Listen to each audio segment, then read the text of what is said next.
संजय गांधी निराधार योजनेअंतर्गत ज्या निराधार महिला असतात अशा महिलांना 1500 रुपये प्रति महिन्याला दिले जात आहेत।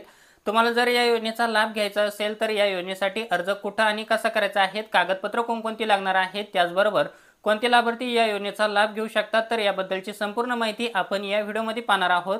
तुम्ही जर या चॅनलवरती पहिल्यांदा आला असाल तर चॅनलला सबस्क्राइब करायला विसरू नका, जेणेकरून तुम्हाला अशाच नवनवीन अपडेट ह्या मिळत राहतील।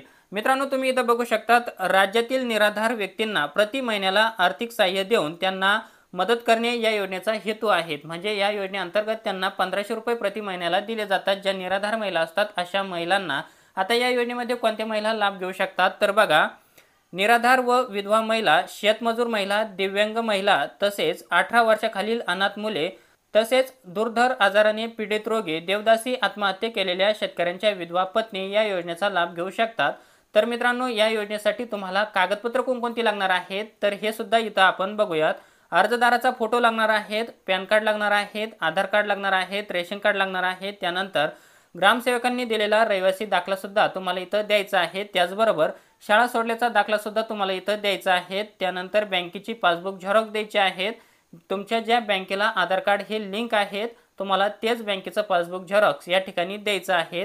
त्यानंतर मित्रांनो, तुम्हाला तहसीलदार यांनी प्रमाणित केलेला उत्पन्नाचा दाखला द्यायचा आहे। तुम्हाला तलाठीकडून पहिला उत्पन्नाचा दाखला घ्यायचा आहे, तो सेतूमध्ये जमा करायचा आहे आणि त्यानंतर सेतू कार्यालयामधून तुम्हाला उत्पन्नाचा दाखला तहसीलदारचा घ्यायचा आहे। त्यानंतर जो व्यक्ती दिव्यांग वगैरे आहे तर अशा व्यक्तीला जिल्हा शल्यचिकित्सक यांचे दिव्यांग प्रमाणपत्र लागणार आहे। तर एवढी डॉक्युमेंट तुम्हाला लागणार आहेत।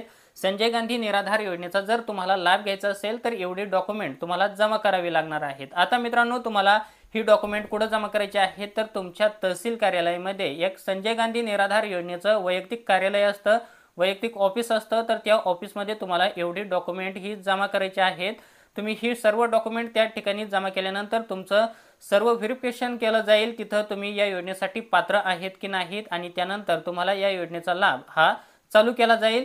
मित्रांनो, तुम्हाला या योजनेअंतर्गत 1500 रुपये प्रति महिन्याला दिले जात आहेत। यामध्ये ज्या निराधार महिला असतात अशा महिलांना त्यांना आर्थिक सहाय्य देण्यासाठी, त्यांच्या उत्पन्नामध्ये काही भर पडण्यासाठी, म्हणजे त्यांना मदत व्हावी यासाठी ही योजना सुरू करण्यात आलेली आहे। या योजनेअंतर्गत त्यांना 1500 रुपये प्रति महिन्याला दिले जात आहेत। तुम्हाला जर हा व्हिडिओ आवडला असेल तर चॅनलला लाईक, शेअर, सबस्क्राईब नक्की करा। आपण असेच महत्त्वपूर्ण व्हिडिओ हे घेऊन येत असतो। पुन्हा भेटूया अशाच एका नवीन माहितीसह नवीन व्हिडिओमध्ये। तोपर्यंत धन्यवाद मित्रांनो। जय हिंद, जय महाराष्ट्र।